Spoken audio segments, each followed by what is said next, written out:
একটি গ্রামের পাশে ছিল একটি ছোট্ট পুকুর। সেই পুকুরে থাকত একটি সবুজ ব্যাঙ। তার নাম ছিল টুংটাং। টুংটাং খুবই হাসিখুশি আর কৌতূহলী ব্যাঙ। কিন্তু অনেক দিন ধরে গ্রামে এক ফোঁটাও বৃষ্টি হচ্ছিল না। সূর্যের তাপে পুকুরে জল শুকিয়ে যেতে বসেছে।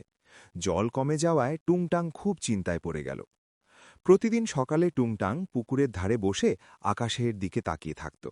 সাদা মেঘ দেখলেই সে খুশি হয়ে উঠত, কিন্তু মেঘগুলো হালকা হাওয়ায় উড়ে চলে যেত, বৃষ্টি আর নামত না। একদিন টুংটাং মন খারাপ করে বলল, হে আকাশ, তুমি কি আমাদের কষ্ট দেখছ না? একটু বৃষ্টি দাও না। কিন্তু আকাশ চুপচাপ রইল। টুংটাং ভাবল, শুধু বললে হবে না, কিছু একটা করতে হবে। সে পুকুরের ধারে উঠে নাচতে শুরু করল। সে ডানে লাফায়, বামে লাফায়, টুং টাং টুং টাং। সে গলা ছেড়ে গান ধরল, বৃষ্টি এসো, বৃষ্টি এসো, পুকুর ভরে জল দাও গো। পাশের গাছের পাখিরা অবাক হয়ে তাকিয়ে রইল।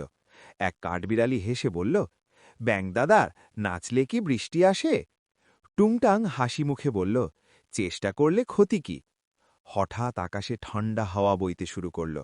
মেঘগুলো ধীরে ধীরে এক জায়গায় জমতে লাগল। সূর্য ঢেকে গেল কালো মেঘে। ধুম করে বাজ পড়ল। সবাই একটু ভয় পেল। এর পরেই শুরু হলো ঝমঝম বৃষ্টি। বৃষ্টি পড়তেই শুকনো মাটি ভিজে উঠল। পুকুরে টুপটাপ করে জল পড়তে লাগল।